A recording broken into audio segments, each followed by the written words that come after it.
Hindi ko lubos maisip 'no, na may mga taong kayang or napakadali lang na pumatay ng buhay 'no, ng gano'n-gano'n lang. A dog is a man's best friend 'no, ika nga nila. Pero merong iba 'no, na mukhang hindi gano'n yung tingin sa mga aso. Susunod naming ibabalita. Patay ang isang aso sa Subic matapos walang awang pagtatagain ng isang tindera. Duguan at kita na ang lamang loob ng aspi na si Tiger pagkatapos siyang saksakin. Nakalakad pa ito pero binawian din ng buhay. Ayon sa may-ari ng video, lumapit sa kanila si Tiger matapos saksakin kaya kinuhanan nila ng video. Ayon sa barangay, sinaksak ang aso dahil nagnakaw ito ng karne. Just imagine 'no, nagugutom ka lang, pero kailangan ka pang patayin 'no. Di mo na kaya yung gutom mo, gusto mo lang kumain, puwede ka naman tabuyin 'no, bakit kailangan pang patayin? Sa pwesto ng tindera, hinuli na ang tindera. Kinundina ng Philippine Animal Welfare Society ang ginawa kay Tiger. Idiniin din nila ang krimen ng animal cruelty at maaring isumbong sa kanila ang anumang pagmamaltrato sa hayop. Sa itsura pa lang naman talaga nito, mukhang wala nang magandang gagawin 'no? Yung ganyang itsura, yung mga tipo ng itsura na, ayaw mong makasalubong sa daanan, eh. Hindi pong ayaw mo maging kapitbahay. Kasi alam mong 'pag nalapit yan sa buhay mo, may masamang mangyayari sa'yo, eh. Yun yung mga ganyang itsura. Yung tipong palaging kapitbahay mo 'to, magiging kaaway mo na lahat ng kapitbahay mo kasi sisiraan ka ng kapitbahay na 'to. Yung tipong umagang-umaga pa lang 'no, makikita mo na may hawak na walis sa daan. Yung tipong hindi naman talaga nagwawalis 'no, magwawalis na lang konti tapos biglang tatayo na, may hawak na walis sa daan tapos may pagtsismisan, 'di ba? Ganyan yung mga ganyang itsura, eh, 'no, yung mga hindi mapagkakatiwalaan, 'di ba?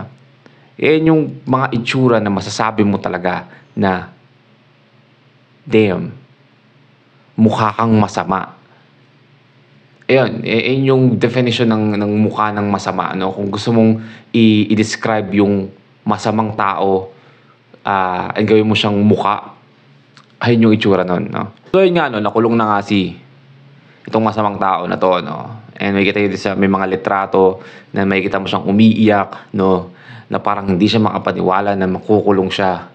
Well, kulang pa nga yan, eh, 'no. Sa totoo lang kulang pa yan, 'di ba, makukulong ka lang.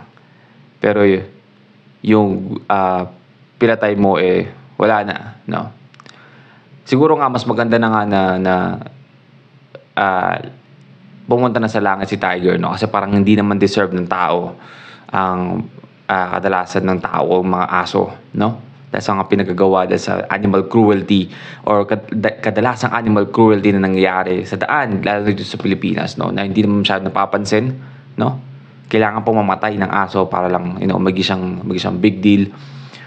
And, ayun na nga 'no, sabi nga dito, na meron daw siyang kaparusahan at multa mula 100,000 hanggang 500,000 at magkakakulong mula 1 taon hanggang 3 taon ano. Akalain mo makakalaya ka pa, ha? Makakalaya ka pa. Dapat sa'yo yung kinakarne, eh. Ikaw yung kinakarne dapat, eh, 'no? Tapos pakain ka sa mga ahas. Basta, yeah, I mean, matutulog na dapat kasi ako pero sobrang trigger lang ako dun sa nabasa kong yun 'no, kung gaano kagrabe 'no. Isipin mo, nakakalungkot isipin na nagugutom lang yung aso 'no. Puwede mo namang itaboy. Puwede mo kahit basain mo, 'no.